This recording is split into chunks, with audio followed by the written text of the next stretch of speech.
apothecary covers a lot of, basically it's the art of making medicine, herbal medicine, but it also covers, my background is as a sculptor and then as a craftsman for a couple of decades, and eventually the herbal work incorporated into the art and craftsmanship, and the apothecary work is what's come out of it. So, and that covers everything from how to find herbs, how to harvest them, how to grow herbs, how to preserve them, how to make oils, tinctures, salves, creams, everything you can make from herbs, and doing it well. I mean, the whole point is, you know, there's an art to it.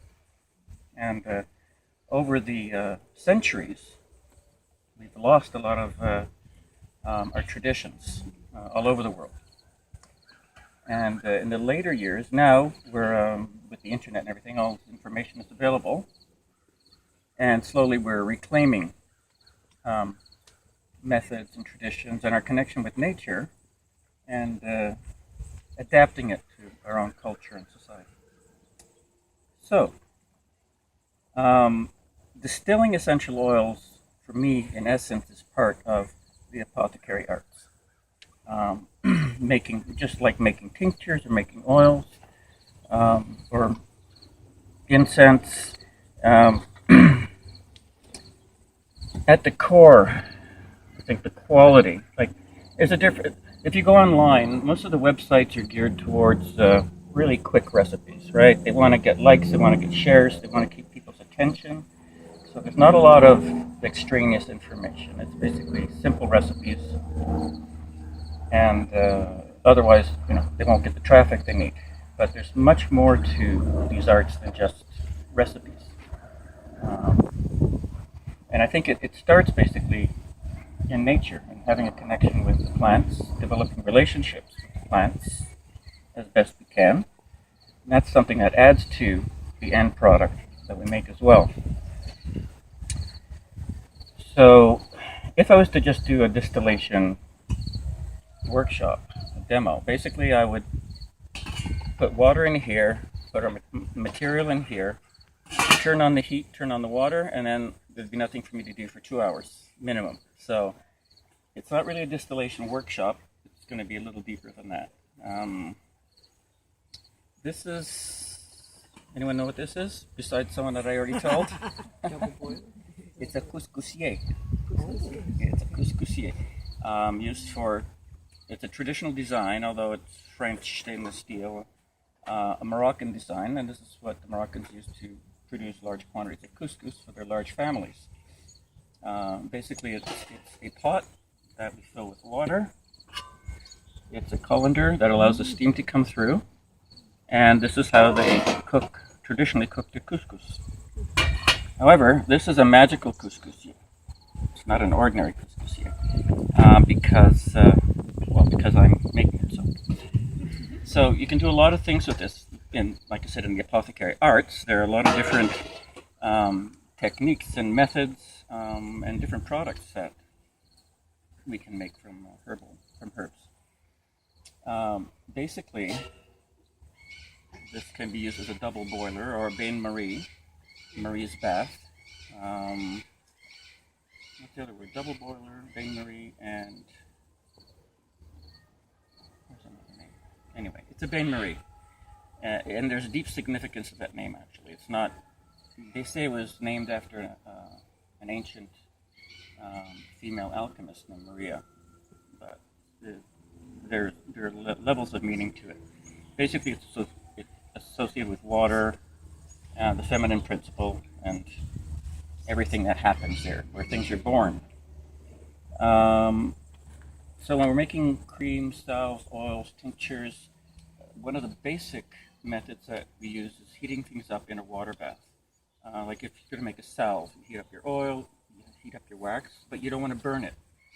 If you just put it in a pan, turn on the heat, you're liable to burn your oils, burn your waxes, burn your herbs. So the bain-marie is an ancient thermoregulator. So it keeps everything under 100 degrees Celsius, and it's the center of work in a lot of ways. With the magical couscousier, you can also place your jars up here and let the steam heat everything up to 100 degrees as well, so you don't have to put everything in the water. And of course, with a little adaptation, you can turn your couscousier, you can turn any pot actually, any kitchen pot. If you know the principles of distillation, which basically just follow nature's laws, you can turn any pot into a rudimentary still. And that's what we're going to do today.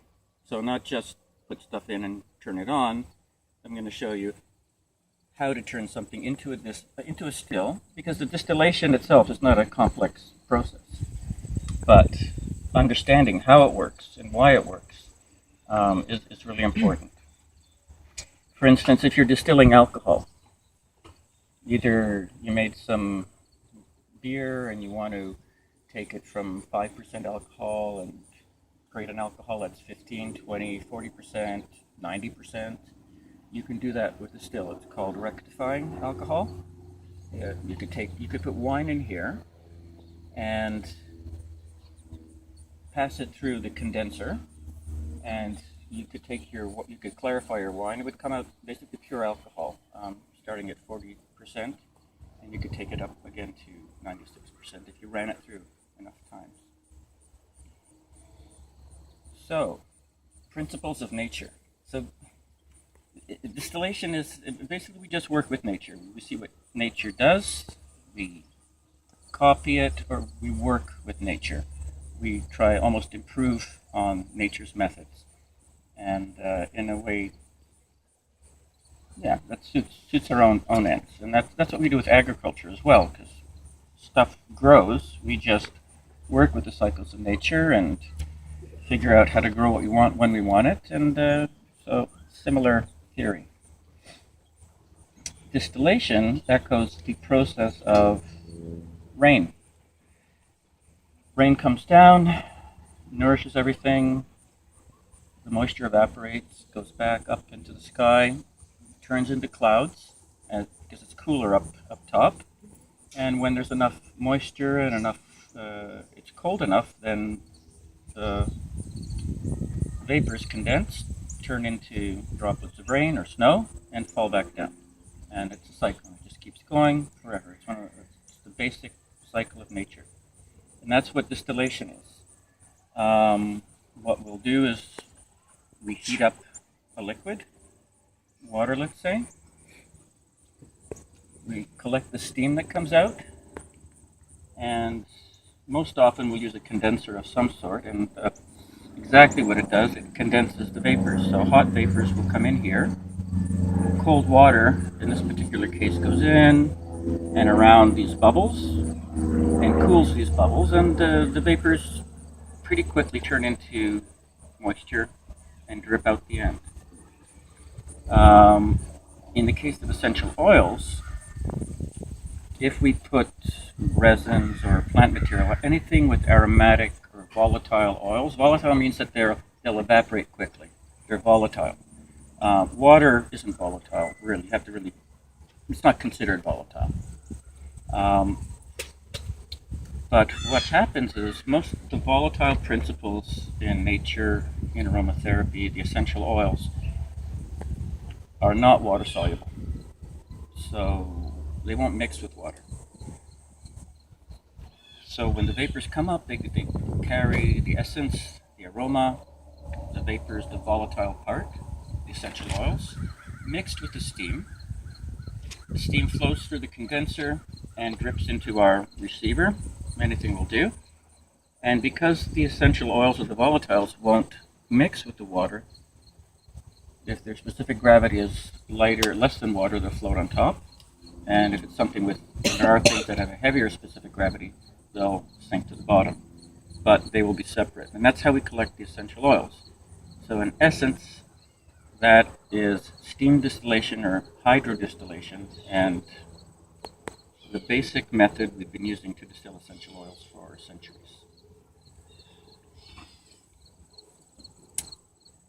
We'll continue with that theory. The the oil or the volatiles, the essential oils, won't mix with the waters. So this is called a separatory funnel.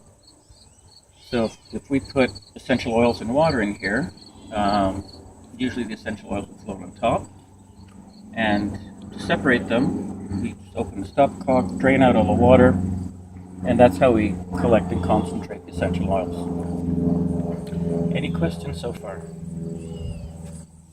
Where do you find the eBay. eBay?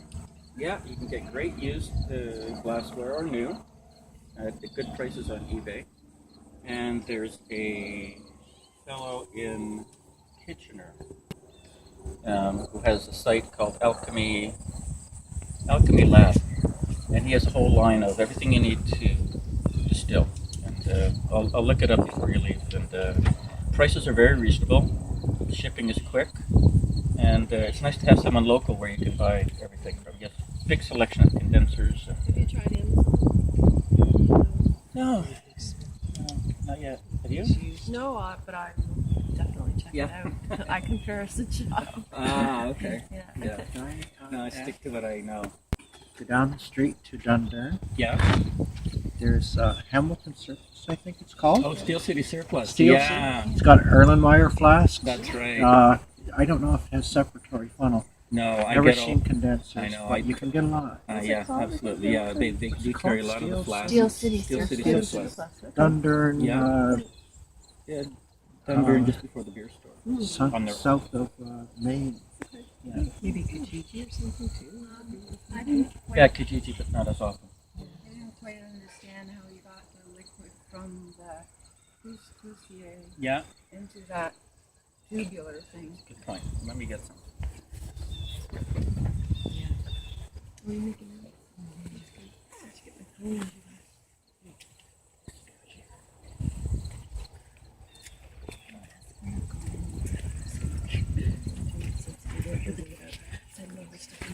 Here we have the missing link. Now, rather than just bring a finished still, make it more interesting, and we can make one. Because really, if you see how it's made, you can make it yourself. It's not that hard.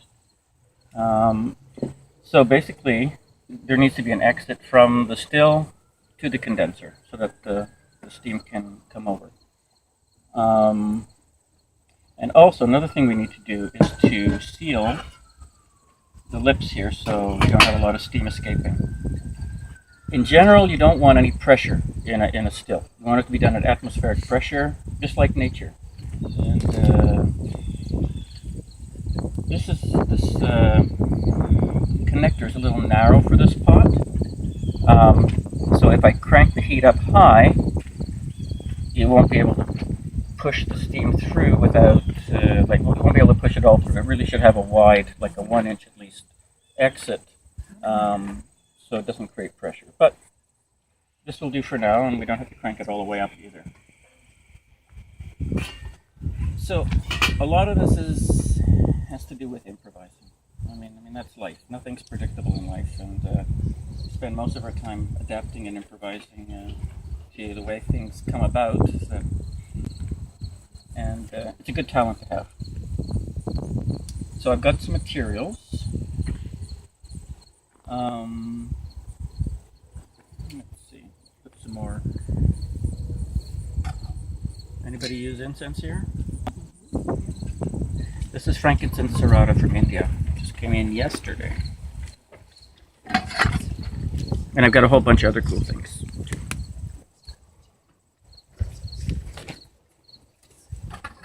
That's combustible material infused with frankincense. No, that's with frankincense tears. Yeah. But the rocks are not pure frankincense. They are Yeah. a combustible, right? No. Oh, are they? No.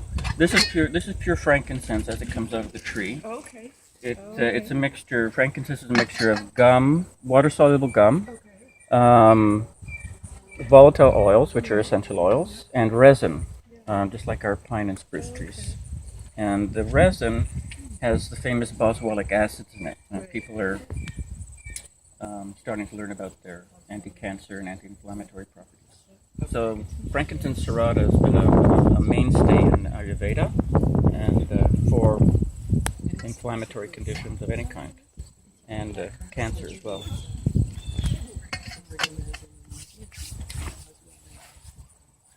Oh, okay, what should we do first? Oh, need some water. Someone need to grab the hose line, like you. I'm gonna have to pay you after, barter with you afterwards. Water, electricity. I'll just bring it over now.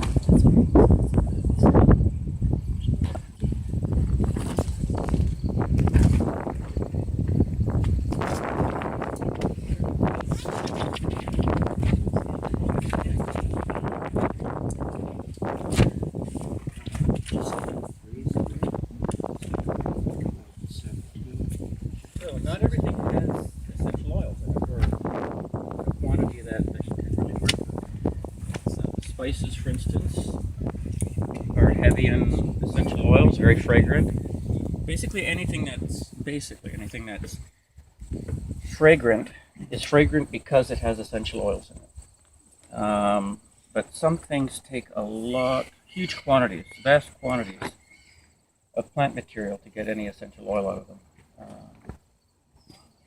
While other things have a really high percent, like the resins, obviously, you can get on an average 10% of the weight in essential oils, which is a lot. Because a lot of plants you can only get 0.1%. So you need like 100 kilos to make 10 milliliters, something ridiculous like that. So not everything is really. Are you trying to figure it out? No. Oh, okay. No, I saw your lips moving. We've seen it in action. Yeah. 400 pounds of lavender and a quarter ounce of oil. So does anyone have experience distilling with distillation? Okay, good. How about making tinctures? Anyone made a tincture? Yeah? Okay. Herbal oil, infused oil. Yeah? Salves. Salves? Not making, but I've been to some workshops and about to start it. Oh, cool. I've made some. I made some personally. Oh, there's even a handle. Okay, we'll leave that there for now. Okay, so like I said, the two main issues when you're making a still out of something that's not originally a still. One is sealing the joints, and the other one is having an exit for the steam and the volatile. So basically, that's all you need to take care of, and you can turn anything into a still. And this type of still is called a pot still. Obviously, it's a pot, but it's a different. They're stills that are round bottomed, glass stills. There are a lot of different stills. Actually, I've got photos, and so a pot still is really versatile, I find. I'm going to get my laptop and see if I can.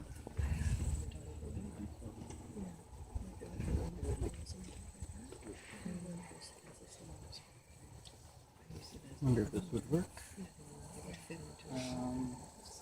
Yeah.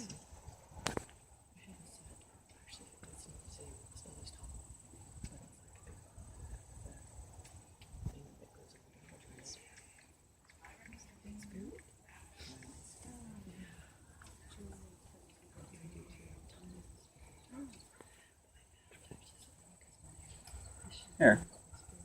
I don't know if you want to type in distillation woodcuts, it'll give you photographs of ancient stills, mostly from alchemical work and apothecary work. So distillation woodcuts, it could be distillation anything, but the woodcuts are neat because they show you the basic principle, and they didn't have elaborate materials back then, you know. And even in India, they've been distilling essential oils for perfume for thousands of years, and they've developed amazingly refined products using materials like clay stills, fired with wood, and using bamboo as a connector between the still and the receiver. And they've been doing it for generations. There are a couple of cities in India where they specialize just in distilling roses, jasmine, some of the most exotic perfumes in the world. I see you found it. Excellent. So, we need to be able to connect the condenser to the pot. So it's pretty straightforward. I mean, I hope it's going to be straightforward. I'm taking a big risk here with you guys. I mean, it could all just fall apart.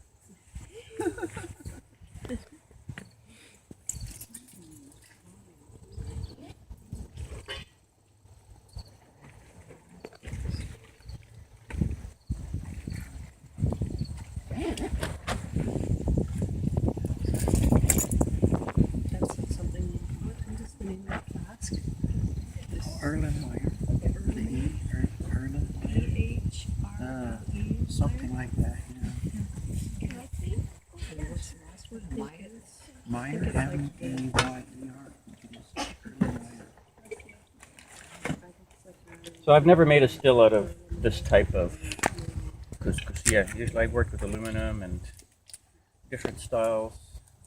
A pressure cooker makes an excellent still because it has a gasket already and you don't have to worry about vapors escaping.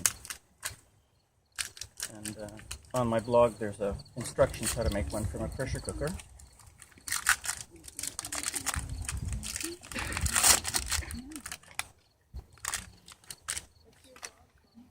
Apothecary'sgarden.com.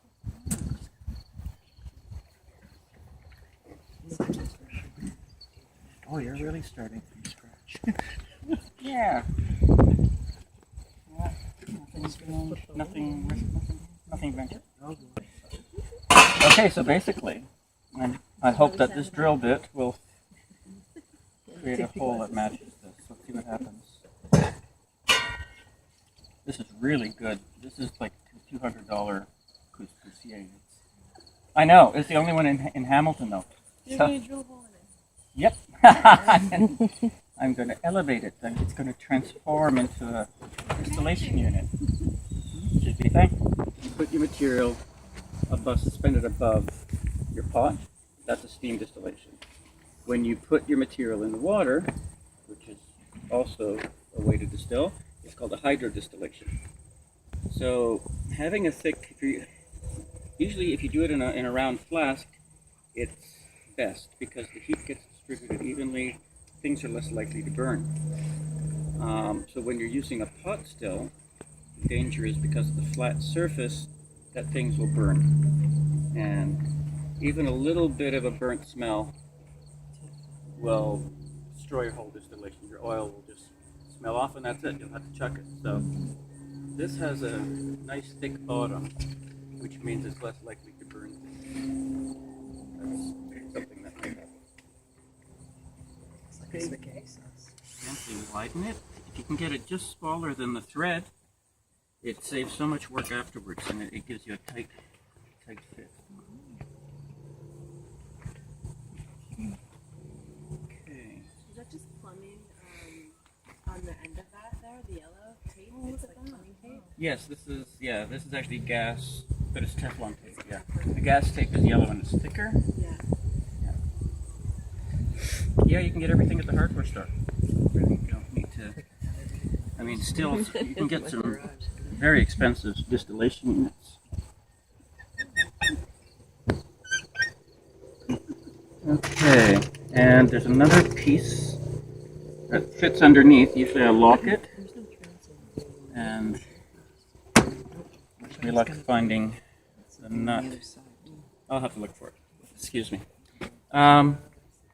There's a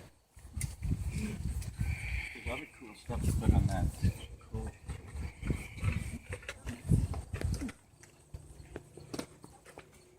How about Hawaiian sandalwood? I brought it from Hawaii, honestly. I brought it from Maui. Friends in high places. What's that? Hawaiian sandalwood. Nice. Royal Hawaiian. So my friend Jack Chaitman is an amazing distiller, artisan distiller in Maui. So I was lucky enough to be able to go visit him, spend some time and distill with him. And he's designed some very, very special stills that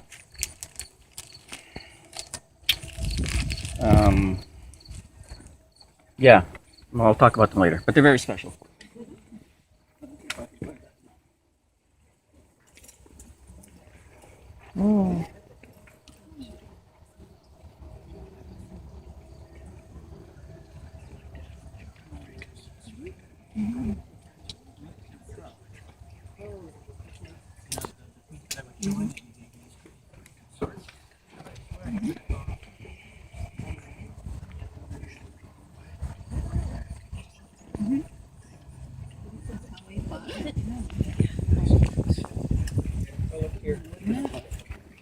Oh wow. Unless I took it off. Could it be this there? Yes, thank you so much. Where's John? Yeah, find it.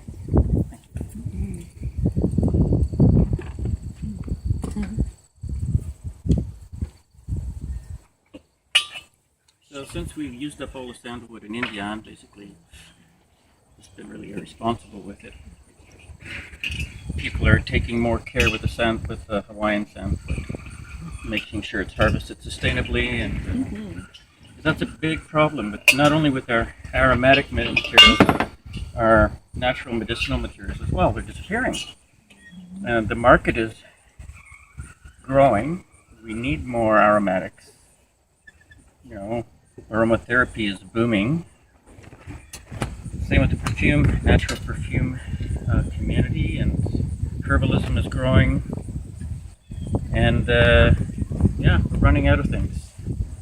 And then we burn down forests so that we can plant the aromatics that we need. And it may seem wise, you know, to plant them intentionally, but it's destroying our rainforest. So anyway, that's one of the reasons I travel, and I'm going to Madagascar and Kenya. In Kenya, I work with women from the Samburu tribe. They collect frankincense.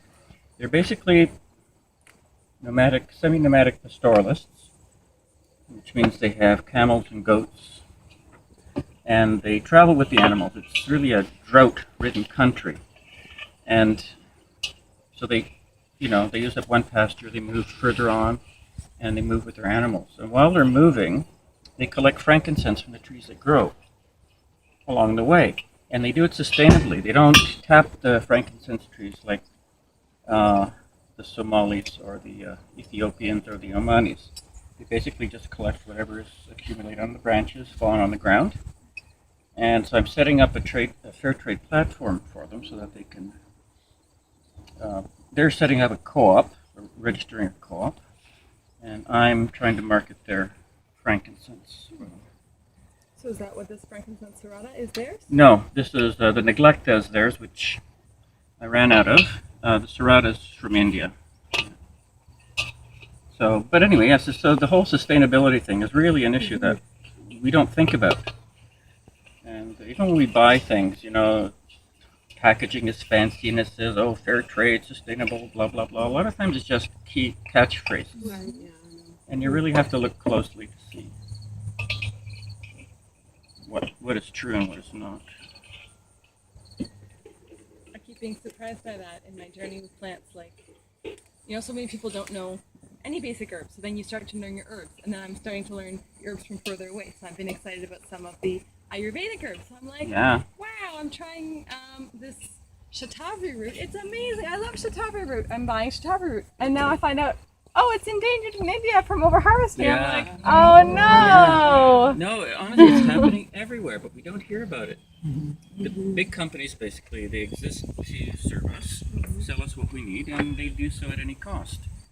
But unless we start making a fuss about wanting fair trade and sustainable products and nothing else, you know, it's not going to change. So there need to be some alternatives. Okay, you have success. And it doesn't matter if this is sticking out or not, the steam's still going to go up the hole, as steam does. So what's the next thing I said we need to do to modify it? Seal it. Put it in words? Yes. Seal it. Seal it. That's right. I'm going, isn't this thing gonna cut the edges? Actually, we're going to do it this way, because we're going to hook up our condenser. I love these little joints. With two of these adjustable joints, you can adjust the height and yeah, you can adjust everything. The angle, because we want an angle to the. Let's smooth this over a bit.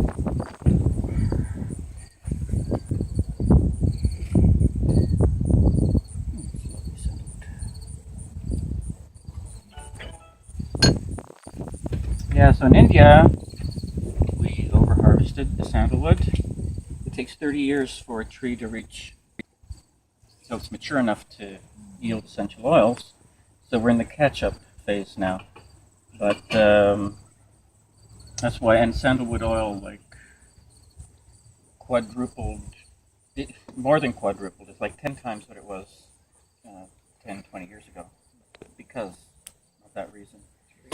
So some governments are stepping in and supervising, well, other governments, like in Kenya.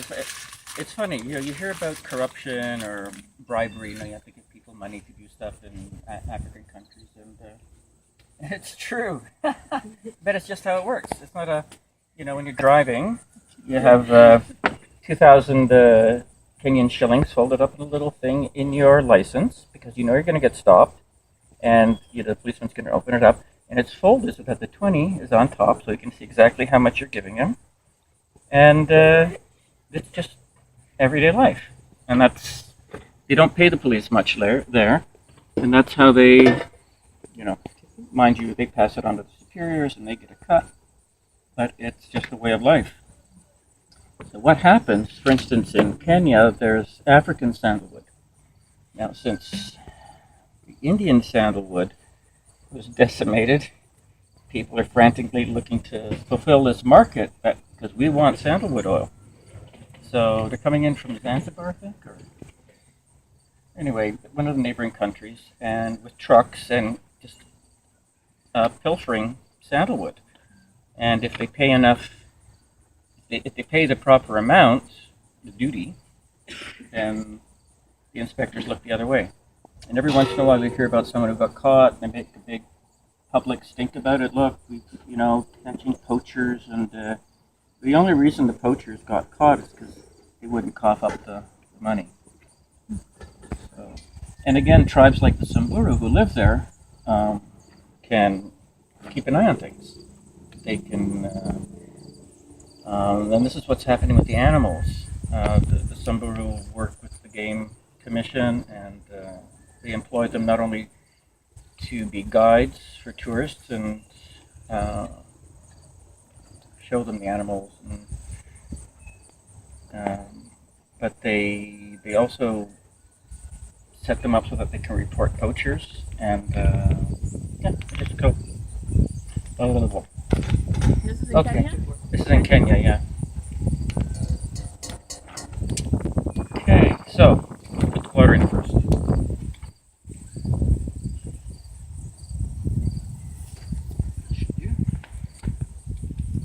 So there's a bit of a ratio. There has to be a ratio between how much water you put in. Push the little leaf. This? Yes. Oh. Fancy. I have one of these. So how much water do you put in? That's always the question. If you're doing a hydro distillation and you're putting your resin, for instance, and your water in the same pot, you don't want to fill it up too much because you don't want it bubbling over, the resin coming into your condenser, because then your condenser is going to take a lot of work to get it out, if you can at all. So usually you put in, I'd say 2 parts water, 1 part resin, and you leave at least a quarter, if not a third, clear at the top. But we'll be using the sieve this time, so we don't have to worry so much about how much water there is. What's going to happen is the steam is going to come through, the frankincense, it's going to dissolve the gum. The frankincense is made with 1% of gum resin and essential oil, and the steam dissolves the gum part. That'll drip and mix in with the water, and then the resin will dissolve and drip through like caramel while it's releasing the essential oils. It's going to be a real mess when it's done. Oh, honestly. Your couscousier would never be able to make couscous again. True. Unless you like the taste of frankincense. There are tricks to cleaning it up, but it is nothing. You could, because most herbs don't have a lot of essential oil in them, a small still like this won't give you a lot of essential oil. You'll get good hydrosol, which you can use for your salves, creams, lotions, potions, and baths, but not a lot of essential oil, unless you use plant material that's really highly concentrated with volatiles like spice seeds, pepper, cumin, coriander seeds, anything that has a strong fragrance, very concentrated. If you filled this up with one of those, for instance, and ran this for a few hours, you would get a very respectable amount of essential oils out of your material. So if you do make a pot still of this size, those are some things that can be very satisfying to distill. Okay, let's get some paper towel because we're going to make a mess.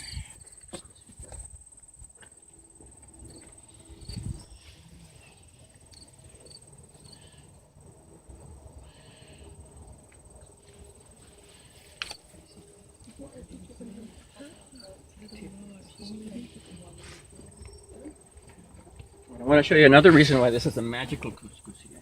Because if you get the right stainless steel dollar store bowl, it will fit. This one's a little bit big, but you can get a bowl that will actually fit perfectly to the rim. I mean, just aesthetically speaking, it looks beautiful.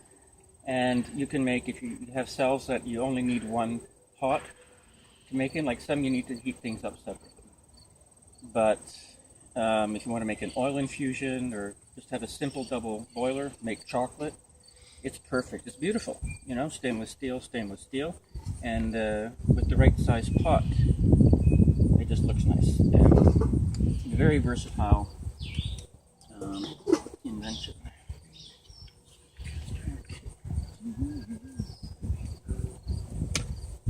So, how much do you use?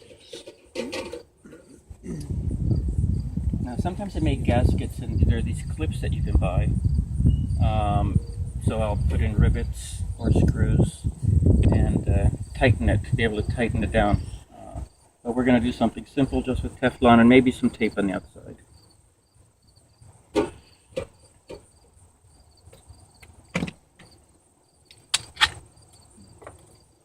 Who's good at wrapping? I can do it. Yeah. I can't hold it to you. I'm a good taper. The sometimes you can buy like a jam. I wonder if that would be. So I think what would be good is, this is my thick Teflon. Basically, Just right along the okay. yeah, I think along the edge like this, Yeah. Stick. so that, Well, once you get to the other end. yeah, it might take two people to do it. See how it goes over a bit? Yep. So that when I stick it Sure. in, it'll, I think it'll seal. excellent. But thanks. Same thing here.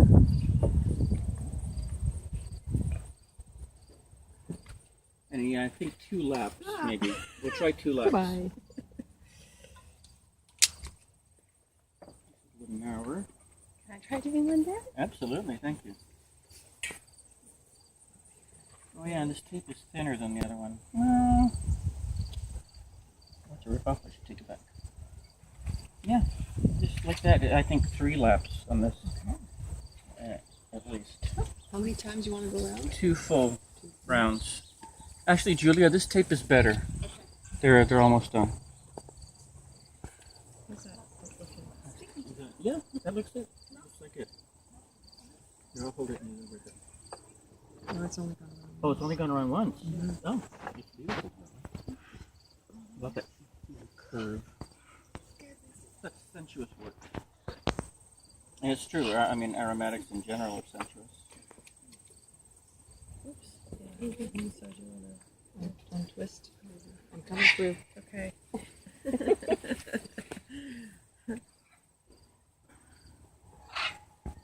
If anyone wants to smoke, you're not allowed to smoke in the park. Right? Is that true? I don't know. I never heard that. You're not allowed to have dogs in the park. That's true. No one ever told me about Oh cigarettes. yeah, it's public place, yeah. What is that? Right here. That's a Carrot. Clear this off. so Get this.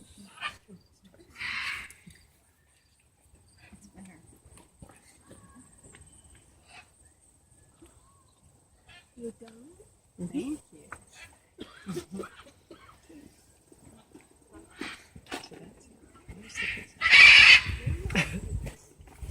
Okay, and Joanne, the hoses. Lovely. Let's see what happens. I mean, it's hit or miss, right? We won't know until we try it. around. That's fun. You can put them in the sun so they warm up a bit. Will you give us a list of all of the parts afterward? Sure. Because I was trying to keep track of how many various pieces you have on those pipes. There's two options. It's too Sideways seal or an up and down seal. It's still loose this way. Let's do another 2 laps. Wait till Julia finishes. How many laps? That's the thicker one, right? Yeah. 3.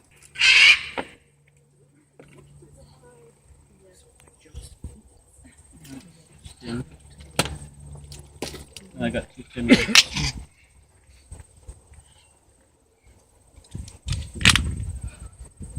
It's handy stuff because it doesn't degrade. It doesn't have a fragrance. So you can heat it up and it's inert. You can eat it. You can. Not that you want to. Good. What's it made of? Teflon.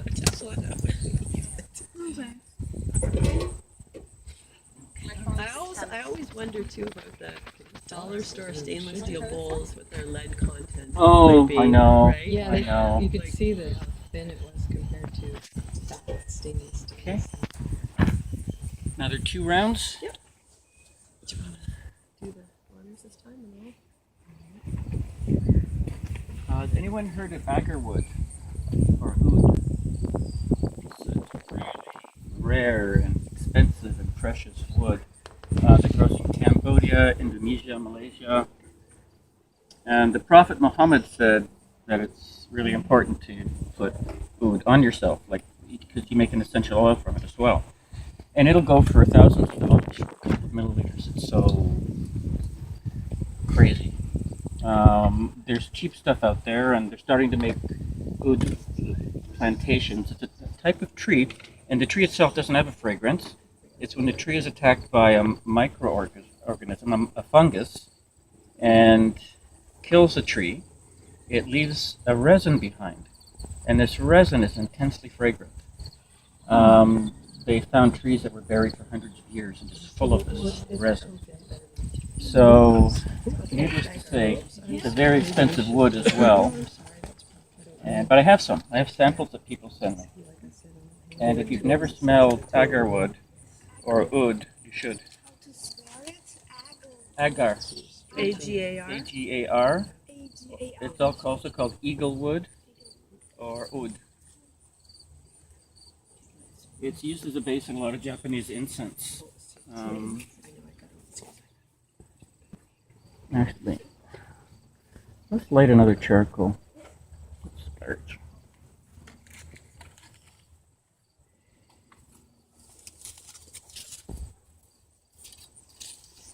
I can smell it already.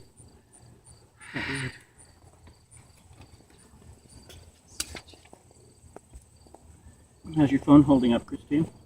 Christina? Christiane. Not bad. You're never gonna get that right. Yes, you will. You'll make sure. You will now because you focused on it.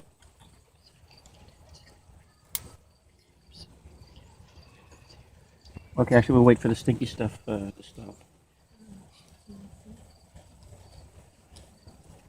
I have a coffee here. Lovely thought.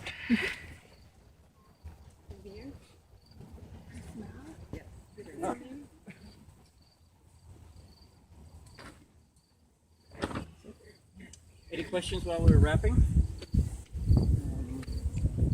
You had said this frankincense was from India, but I thought it only grew in the Horn of Africa, within the. No, it grows all along. It starts in the middle of Africa, just west of Kenya and Sudan, and then grows through Ethiopia. But they're different varieties. Right. And then it grows through Arabia, and then up through India to Pakistan.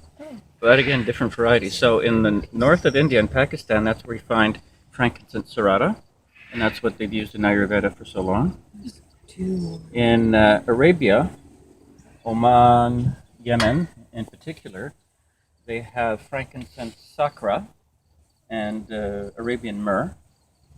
And then when you skip over the Red Sea,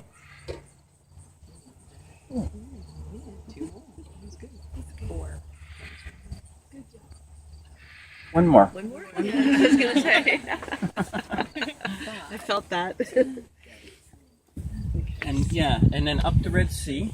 So basically India, Pakistan, Serrata, and then you hop across the Arabian Peninsula. Anyway, it's across the Indian Ocean.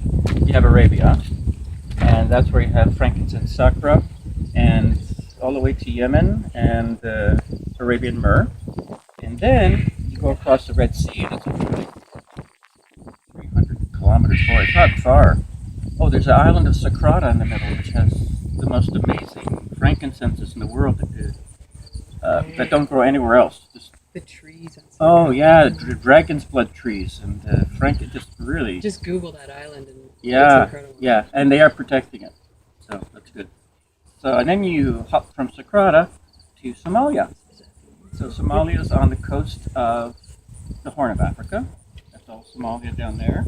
And that's where you have the biggest concentration of frankincense trees in the world, up in the mountains that border with Ethiopia. And you'll find frankincense carteri there, which is very similar to Sakra. You'll find frankincense feriana. I may have a sample here. It's frankincense feriana is meaning the king of frankincense. And it is commonly used as a high-end chewing gum. And it's more expensive than any of the sakras. Harder to get. It has no water-soluble gum in it, which is why it makes a good chewing gum. So it doesn't fall apart in your mouth. It's like chewing resin. And even though it doesn't have the boswellic acids, it has other compounds,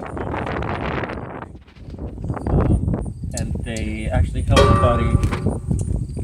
Sorry, I know you were waiting for that to go in. Oh, no, that's okay. No, I'm listening to you. Okay. There are a lot of medicinal compounds in frankincense, and I really should talk about it. So frankincense feriana.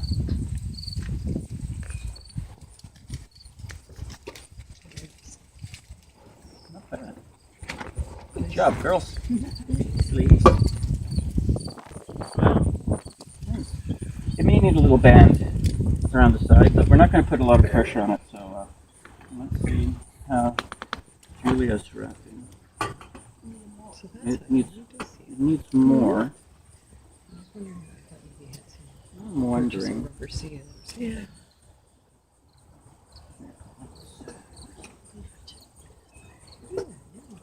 Keep the scent on. It's not bad.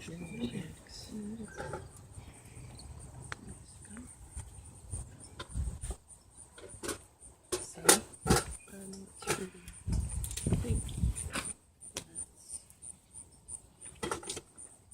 Yeah. It's like crushes my nail.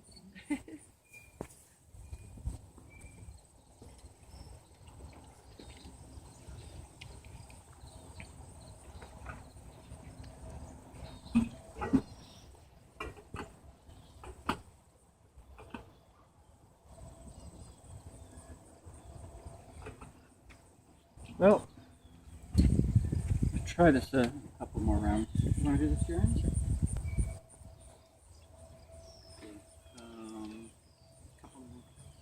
a couple, not three. I'm going to turn the heat on. Listen to hear if something explodes in the ear. No? Oh! Suppose just to plug it in. That would help, yep.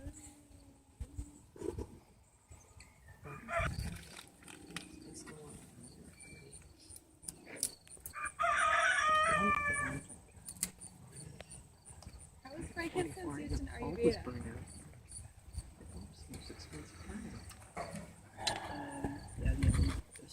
Is that what it's used for? I mean, it's used in salves. I mean, it's used in, but internally, like I think it's part of the Triphala, the three, or is that, no? Okay. It's, what's the myrrh called? The mukul? Yeah. Anyway, it's used with the myrrh, but mainly it's used for arthritis, bronchitis, gastrointestinal irritations and inflammations like Crohn's disease, irritable bowel syndrome, and it's taken internally. You can get, and it's a boswellic acid that they found. Oh, nice. Thank you. So yes, so if we look at our local pines and spruces, conifers, the rosin, they're oleoresins. They're made up of resins or resin acids, and the oleo is the essential oils, the volatile oils. The main component of spruce resin, for instance, is called abiotic acid, and it's usually found in the resin of most other trees in the world. It's small proportions. And it's the same with frankincense. There are 3 or 4 frankincense types that have boswellic acids and a little bit of abiotic acid. So the resin acids are the resin. They're the sticky stuff. So boswellic acids become very popular lately, and the essential oil companies have been promoting their oils heavily by saying that their essential oils have lots of boswellic acids in them. The truth of the matter is, boswellic acids are in the resin. They're not in the volatile portion. They're not in the essential oil. If you try to distill frankincense, all you're going to get is essential oil, and all the boswellic acids will be in the pot still. So basically, there are little to no, there are only traces of boswellic acids in essential oils. So if you're going to buy essential oils, buy them for other reasons, not because of boswellic acids. If you want boswellic acids in your products, you need to use the resin. You can do that either by making an oil infusion, a hot oil infusion, and I have instructions on my blog. Grind it to a powder, and in the water bath in the Bain Marie, you heat it up and for a few hours, and then let it sit. Heat it up with oil, not water?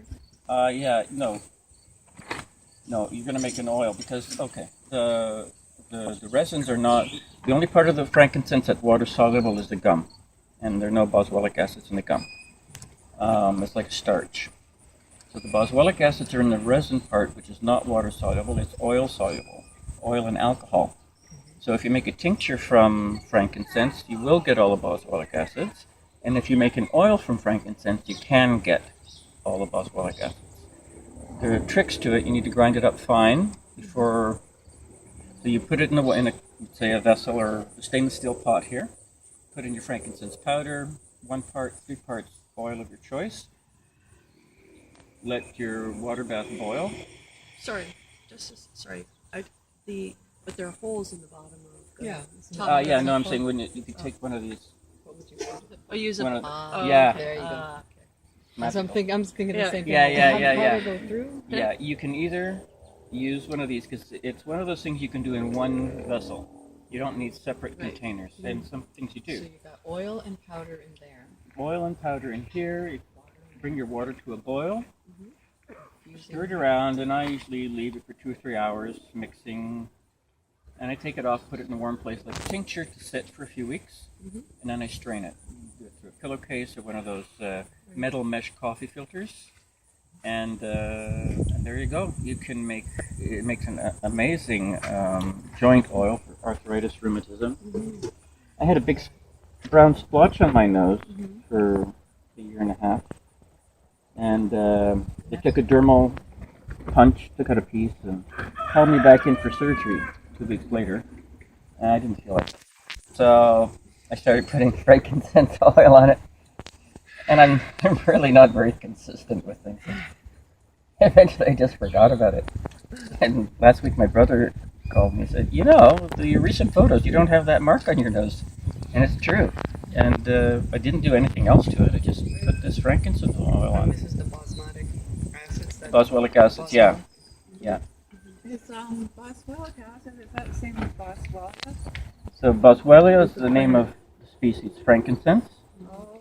So this frankincense is Boswellia serrata, and then we have Boswellia rebe, Boswellia sacra. And so, and these acids are only found in the frankincense family, and that's why they're called boswellic acids.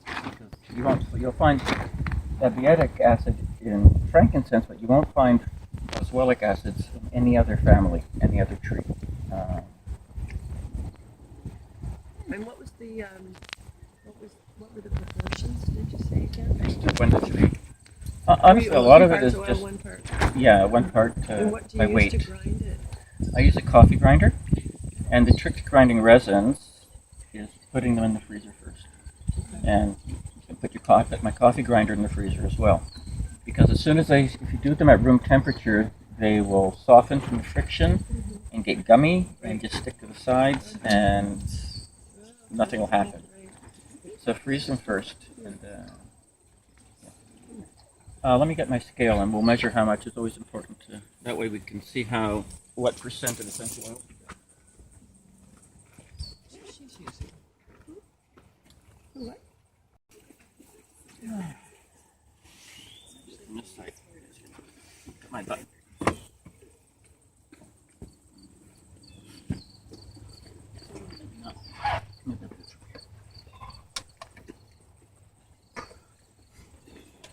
So there are different types of condensers as well. There are lots of things that people distill. People distill water, alcohol is distilled often, different chemical compounds are volatile, and there are different processes in science that require different types of condensers. For making essential oils, there are 2 types of condensers that are best. One is the Alin, A-L-I-H-N, which has the little bubbles in it, or big bubbles. And the other good condenser that you can get is called, it's a straight tube. It'll come to me, I'm blanking out. It has a straight tube going through. So 1 tube on the inside and a big tube on the outside. Liebig. It's a Liebig condenser. So there are all sorts of fancy ones. Some, the Graham condenser has these spirals that go inside, and it looks super duper. But if you try and clean it afterwards, it's really going to be a pain. So which do you recommend, the Allen or the what else? And the Liebig, L-E-I-B-I-G. And you can get both of these at the Alchemy Lab in London or Kitchener, wherever it is.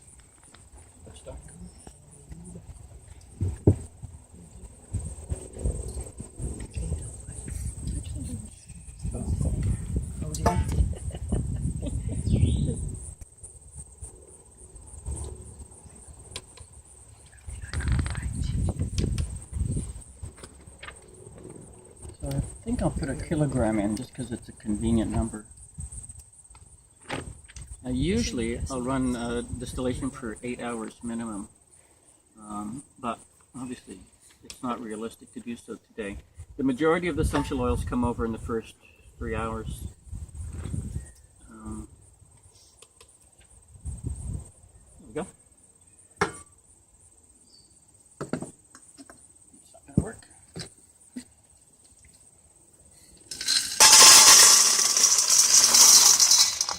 I also brought some other types of frankincense with me if anyone wants to check them out. They smell different, they look different.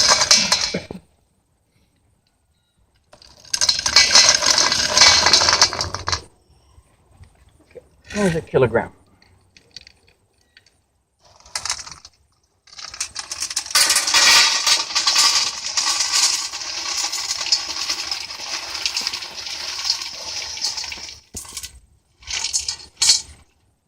we go.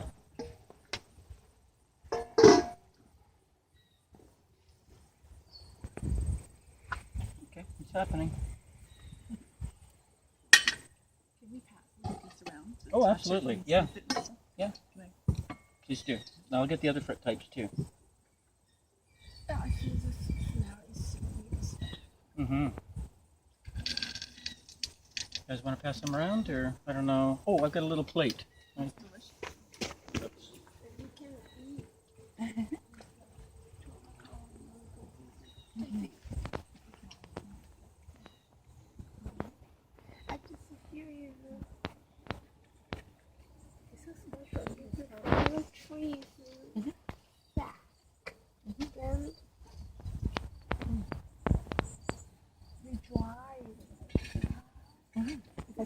In the pine, yeah. All the trees. My son and I collected. I mean, you can take a piece and fiddle with it. Frankincense serrata from India, and that's what we're distilling. And what are you putting on there now? That's different. It's different. That's when you use it. Ah. Very good. Yeah, when you wrap it around your finger, like it has a knife. Oh, thank you. And then you oh wow.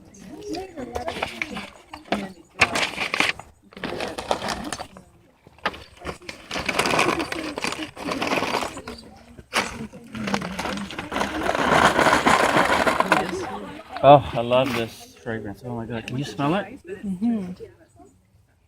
This is Frankincense papyrifera from Ethiopia. This is what the Orthodox Church uses there. And this is the favored incense in Ethiopia, where they burn a lot of incense. Every time they do their coffee ceremony in the morning and afternoon, you'll smell papyrifera wafting through. It has a real dignified kind of fragrance. I love it. You want to yeah. I'm hoping you can be able to smell it with the bag. And this one is from. Yes, this is papyrifera from Ethiopia, and this is serrata from India. Different smell. Yes, very different smell. This is much fruitier and That's what it reminds me of anyway. But it doesn't smell like what you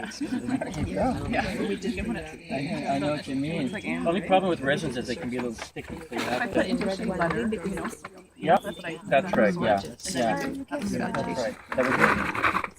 It's a very specific sage.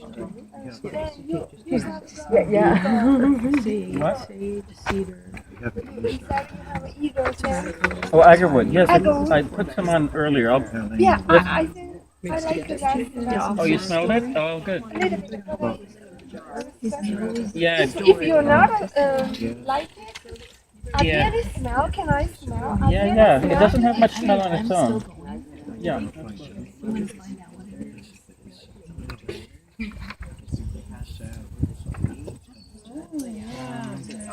You said the Catholic Church? Orthodox. Orthodox? Ethiopian Orthodox. Their priests look really cool. Yeah. Oh yeah, in Jerusalem they have huge they have churches everywhere, but yeah, black collars and I don't know, just the way. Yeah. And something about black on black.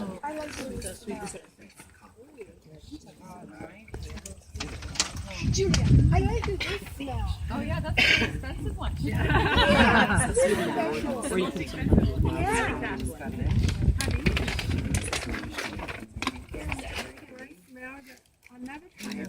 Yeah, there's a bag going around. That's from Ethiopia. Thank you. Yeah, this is far more subtle. I brought some frankincense to show you that I got in Ethiopia.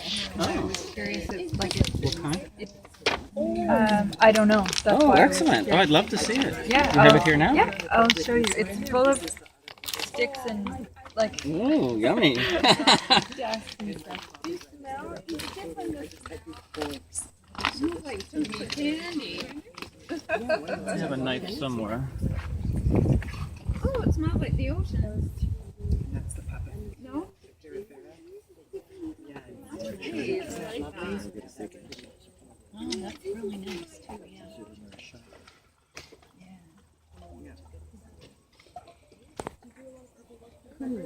No, actually, I only got this program with a couple of friends of mine when I was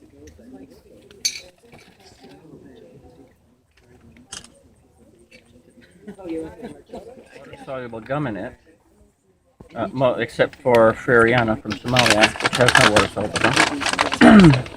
When you put it on the charcoal, first you smell the essential oils coming off, and then the resin burns and releases its own lovely fragrance. But at the very end, you get a charring. It turns black, and you start smelling things charring, and that's the water-soluble gum burning, because it's gum, right? It's just starches and stuff. And that's one of the drawbacks of burning frankincense as an incense. You'll always get that little bit of a charred smell at the end, except if you use a Somali frankincense. A way around this is to use an electric heater, electric burner, which you can get, and that way you can burn, like the oud, for instance, shouldn't be burned per se. It should be heated, and in general, most of them are better enjoyed if they're heated on a heater, not just burnt. This is frankincense reveille. This is another frankincense that only grows in Ethiopia and a little bit in Kenya. And the essential oil of reveille is just amazing. I got some here. So far. Yeah. And this batch has honey in it, and that's beautiful. No, it has honey notes of honey. Okay, so It's like it's kind of like a smoky fire. Yeah. I just get citrus. And where's this one? India? Sorry, which is which? the large black one is reveille, frankincense reveille, and that is papyrifera, because its bark is papery. They're both from Ethiopia. Yeah, they're both very special. Yeah. And what do I have here? Is this That's a reveille. the reveille in oil? No, it's the distilled essential oil.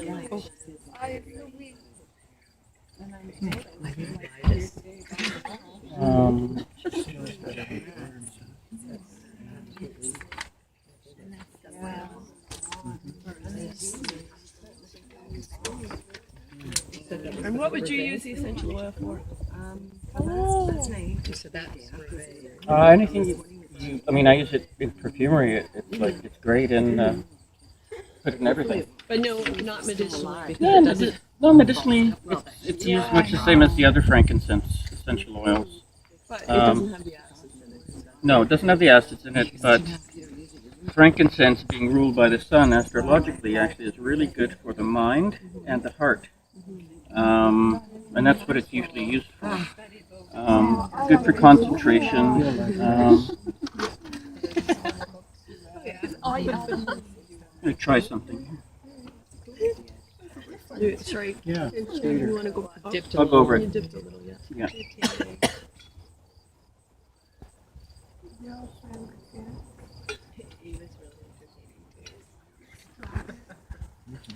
I get it? Yeah. I have a juniper tree. That's the frankincense. Oh, the reveille, isn't that nice? Can't believe it's so big. Yeah. Yeah. This is like a stone. Well, what happens is that when they put it in the bag after they harvest it, it settles and sticks together. So then you have to break it up. So it doesn't come out of the tree like that. I know, it's a little misleading.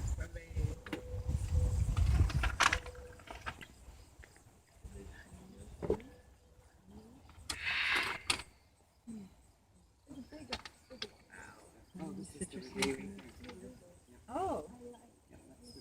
This is the what it was. That one's mild again.